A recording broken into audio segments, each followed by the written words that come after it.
Lenny was maybe the smartest guy I ever met, yet one of the worst clients that I ever had to coach. He went to Harvard, MIT, worked for a big prestigious Wall Street bank. He had enough degrees to paper an entire wall and a half, but when it came to texting a girl that he liked, he froze.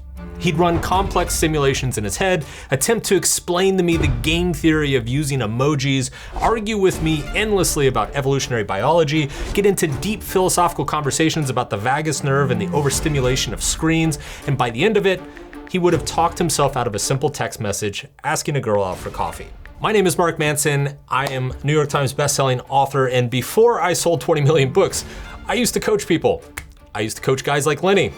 And I remember, with Lenny in particular, thinking this guy could run $1 billion hedge fund, yet he can't even send a girl a text. What the fuck is wrong with him? We are taught our whole lives that it's good to be smart, to think through problems, to pull a broad swath of knowledge and experience, to find the optimal solution to any given situation. And yes, usually it is good to be smart. Intelligence is a huge advantage. Out of pretty much anything we've ever tracked or measured, intelligence correlates to real-world success more than anything else. Yet, I am here to argue that there are specific situations where your intelligence can backfire, where it can actually hurt you rather than help you. Dealing with my old client Lenny was the exact moment that I realized this, that in some context, being smart is actually a trap. But to really understand why intelligence can hold you back, we need to go back about 1,000 years. Chapter 1, Status Anxiety.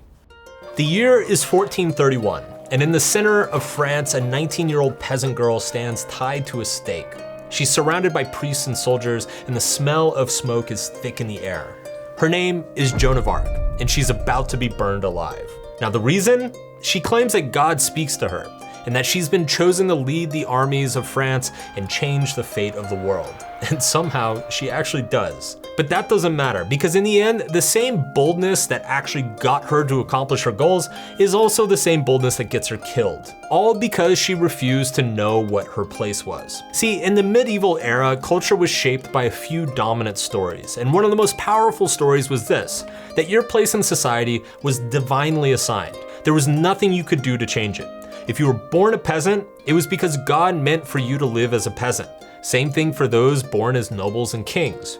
Now, to resist this in any way wasn't just foolish, it was blasphemous. Because who are you to question the will of an all-knowing, all-good God? But here's the thing, people didn't have a problem with this system, even the peasants. Because the story didn't just justify their poverty, it gave it a moral weight, meaning that no one saw being poor as a failure. It was actually a kind of relief. If you were poor, it wasn't your fault that you were poor. It was just God's will. And you had a role to play in being poor. You had a role to play in being a peasant and tilling the fields and sleeping in shit and fucking your dog. It's just part of the plan. Now, naturally, the royals had no problem with this story either, because, it kept them on top. So no complaints. That is, until one day, one man broke this entire script. And that man's name was Napoleon. Born into a struggling Corsican family on a remote island, Napoleon Bonaparte rose from obscurity to become a military prodigy, a political mastermind, and eventually the Emperor of France. From there, he overthrew a monarchy, rewrote legal codes, conquered most of Europe, and redrew the map of the modern world. But perhaps his most lasting legacy actually wasn't military. It was psychological, because Napoleon didn't just fight kings. He challenged the entire story that your destiny was inherited, and the idea that bloodlines determined your competence. He destroyed the fixed mindset of the past and introduced a growth mindset into history. This started because when scouting for generals and soldiers, Napoleon didn't want to be limited to choosing from the noble class, and he soon discovered that some of his best leaders were actually from humble backgrounds. So once he took control of Europe, he did something radical. He abolished feudal privilege and pioneered a new principle: careers open to talent, meaning that if you were capable, like Joan of Arc, you rose. Didn't matter where you came from. This idea spread, and with it came a new cultural story, that your aptitude reflects your worth. Now, on the surface, this shift sounds very empowering. It meant that the poor weren't doomed to live in shit and squalor, and likewise, the rich weren't inherently divine. They could lose it just as easily as they won it. But there was a subtle psychological cost to this story, something that it would take centuries for us to really grapple with, and we're still fighting to understand. See, If you now had control over your fate, that meant that if you were poor and failed, it was your fault. And similarly, if you were rich and successful, it also suggested that it was your doing. And in this new way of thinking, poverty wasn't just bad luck. It was a character flaw, a reflection of laziness and a lack of willpower. Or to put it another way, by being broke, you didn't just lose, you became a loser. This introduced something new into the psychological experience of the population, something that the philosopher Alain de Botton calls status anxiety. Status anxiety is the hidden cost of freedom and opportunity. If you have control over the fate of your own life, now you have to worry about whether you deserve your lot in life or not. And the most pernicious part of status anxiety, it never goes away. In fact, the more you win, the more you have to lose. Therefore, the more stressed and anxious you become about losing it. This has resulted in something known as the Easterlin paradox, which finds that the highest rates of anxiety, depression, and suicide are in the richest and wealthiest parts of the world. Now, status anxiety is the curse of the gifted. The smarter you are, the more expectations you have to succeed, the less you feel at liberty to fail, and the more anxiety you feel at something as small and simple as sending a girl a text. And this was Lenny's first trap. He had gone through life literally acing everything. He had perfect test scores, had a mathematics degree from the best school, worked in one of the world's most prestigious banks, making an insane amount of money by the age of 30. Yet because he succeeded at literally everything he applied himself to, the prospect of a girl not going on a date felt cataclysmic. So what did he do? He bullshitted. In fact, Lenny was the Picasso of bullshit. Chapter 2, Bullshit Artistry. Benedict Arnold was one of the most capable American generals during the Revolutionary War. His daring assault on Quebec, his naval battle at Valcour Island, and his leadership at Saratoga were the critical turning points in the war. His tactical intellect and courage were unquestionable. The problem was that Arnold was a notorious pain in the ass. He was brilliant and he knew it. And therefore, he felt like he shouldn't have to tolerate the same treatment as others. This arrogance rubbed everybody the wrong way, though. And simply put, nobody really liked him. As a result, Arnold was passed over for promotions, questioned by his superiors, and investigated for corruption. In 1780, Benedict Arnold switched sides to help the British during the Revolutionary War. To this day, his name is synonymous with the word traitor. Americans reserve the term a Benedict Arnold for the most horrible examples of disloyalty and deceit. But Arnold believed that he was justified. In fact, he wrote multiple public letters trying to justify his decision to the American public. He argued that the American Revolution was ill-advised and was unnecessarily bankrupting the colonies and killing thousands of innocent civilians, both of which were true. He argued that he was in a unique position to negotiate peace between the British Empire and the colonies, something that was also kind of true. He argued that the early American government was corrupt and full of profiteering assholes. Also something that was kind of true. The hastening surrender, he said, was the only moral and just thing to do. And man, Arnold was actually kind of convincing. I mean, all these arguments held merit at the time, or at least when you heard him argue it, they did. After all, Arnold was brilliant. But he was also a bullshit artist.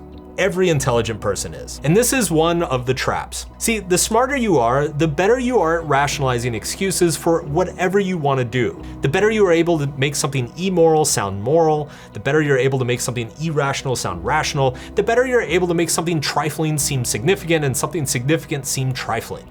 And this, I realized at the time, was Lenny's problem.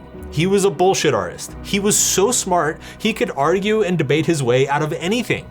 Didn't want to text a girl for coffee? Next thing I know, I'm in a 30-minute debate about evolutionary psychology. Didn't want to approach a girl in a bar? Now we're in a 20-minute discussion about status signaling. I learned with Lenny that the smartest people are often the most uncoachable. And that's simply because their brains can ninjutsu themselves into believing whatever they want to believe.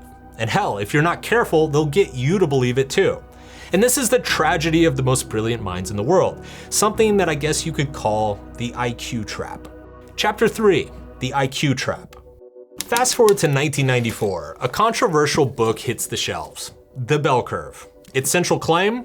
That intelligence has a genetic component. The implication that some people are just born smart and others are not. Cue global outrage, cue death threats. In fact, to this day, 30 years later, the author continues to receive death threats over publishing this book. Now, what's important here isn't whether the book is true or not.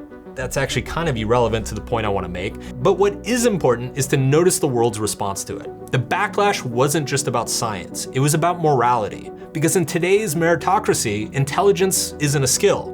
It's a moral currency, and it's a stand-in for one's social value. This is why no one flinches when you say sprinting speed is heritable or musical talent is heritable, because they obviously are. But suggest the same thing about intelligence, well, now you're threatening someone's value and self-worth and potential in the world, so now you need to shut the fuck up. Because if we believe that intelligence leads to value, then being born with less of it sounds like, well, being born lesser. But here's the thing, when intelligence becomes the metric for measuring your value, it doesn't just change how others see you, it shapes how you see yourself. You run the risk of seeing yourself as superior, more worthy, or more accomplished, even though you haven't done a fucking thing. And in fact, you see this play out with many so-called geniuses. Take, for example, the literal smartest person in the world at the moment, allegedly smartest person, a man named Chris Langan. In the early 2000s, Chris was dubbed the smartest man in America. His IQ? Somewhere between 190 and 210. He was self-taught for most of his life. He could speak Latin by age 4. He was solving quantum physics equations by the age of 14. The headlines basically wrote themselves. The next Einstein, the hidden genius. So naturally, you would expect a red carpet rollout for any life that he wanted. Tech visionary, Nobel laureate, billionaire founder. But Langan's reality? He became a bouncer at a bar in Missouri. Why? To pay the bills, as he spent years writing his magnum opus, a wonderful page-turner called The Cognitive Theoretic Model of the Universe, a new kind of reality theory. You gotta love that subtitle, reality theory? Like, isn't that an oxymoron? Anyway, the book was terrible. It was a jargon-laden pile of trash that pretty much no one takes seriously. And so that raises an obvious question. What the hell happened? How could someone so smart not make it? Langan went to college, but that's when things started to fall apart. He clashed with his professors and struggled to build a social network, and eventually he dropped out. Now here's where it gets interesting, because instead of reassessing his own blind spots like lack of emotional maturity or social intelligence or being cognitively flexible, Langan doubled down on his belief that 1, he was too smart for the system, and 2, the system he was too smart for had failed him. In other words, when it was clear that life wasn't turning out the way he thought it would, he couldn't admit that something else, anything else, might have been missing. Langan had fallen into the IQ trap, the false belief that if he's smarter than everybody else, then he must be failing because of everybody else, and not because of himself. So instead of asking, what am I not seeing? He asked, why is everybody else so stupid? In the end, Langan's tragedy wasn't just a lack of opportunity, it was a lack of humility. He put all of his worth into being smart, and when life required anything but intellect, he was unprepared for it. Which is why our traditional notion of intelligence is probably not a good one in the first place. In fact, I think there's a much better one. Chapter 4, Diversifying Your Intelligence. Naval Ravikant once said that the only real test of intelligence is whether you get what you want out of life. By that definition, intelligence involves much more than mathematical talent or verbal linguistic memorization or spatial rotations of objects in one's mind. It requires social acuity, a certain emotional resilience, a level of self-awareness that's uncommon, and not to mention, of course, humility. In fact, researchers have in the past tried to argue that there are multiple intelligences, but the theory hasn't really stuck or found much empirical evidence. But I think as a conceptual framework, the idea of multiple intelligences actually is pretty useful. See, you can be a genius at reasoning, but an utter idiot at reading social dynamics. You can be an intellectual giant of a quant at a prestigious investment firm, yet an emotional child when asking a cute girl out for coffee. And when your identity is built entirely on being the smart one, it's like driving a car with no brakes. Everything's nice and smooth as long as the road goes straight. But I hate to spoil it for you, most roads in life are not straight.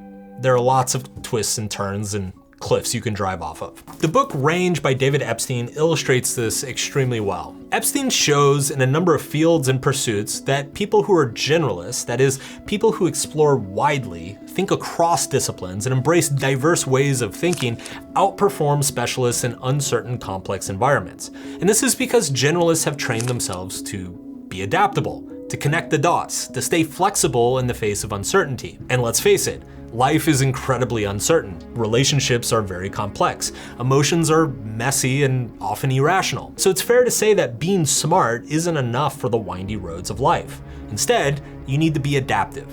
And the way to get there is a little bit counterintuitive, because diversifying your intelligence isn't just a matter of thinking differently, you need to live differently. You need to diversify your identity. There's a story from a Tony Robbins seminar that I saw like 20 years ago that has always stuck with me. It involved a man who stood up and admitted that he was suicidal. The issue was that he had built his entire identity around being the guy who made money. But when the money disappeared, so did his sense of self-worth, to the degree that he genuinely believed his kids would be better off with a life insurance payout than a living father. So yeah, this wasn't just about depression, it was about an identity collapse. Because for him, there wasn't anything else. He had no backup roles. He had no other skills or hobbies or interests. He had one brittle identity that was honestly not even completely under his control. And this is why diversifying your identity matters so much. Because in falling under this trap, you have much more to lose than you might think. For this guy, it was being rich that was his identity, but for a lot of smart people, they can get caught up in making their identity about the job title that they achieve or the research that they become known for or some credential or title that they've earned. And when life demands something else, and this is your only currency, that's going to be a recipe for existential collapse. That's why diversification isn't about being well-rounded just for fun, it's about building a more resilient self. See, when you develop different sides to yourself, a social side of yourself, an emotional side of yourself, when you define yourself not just by how much money you make, but also being a good father, a good friend, having hobbies, a creative pursuit, you're not just gonna be safer from psychological collapse, you're gonna feel more alive.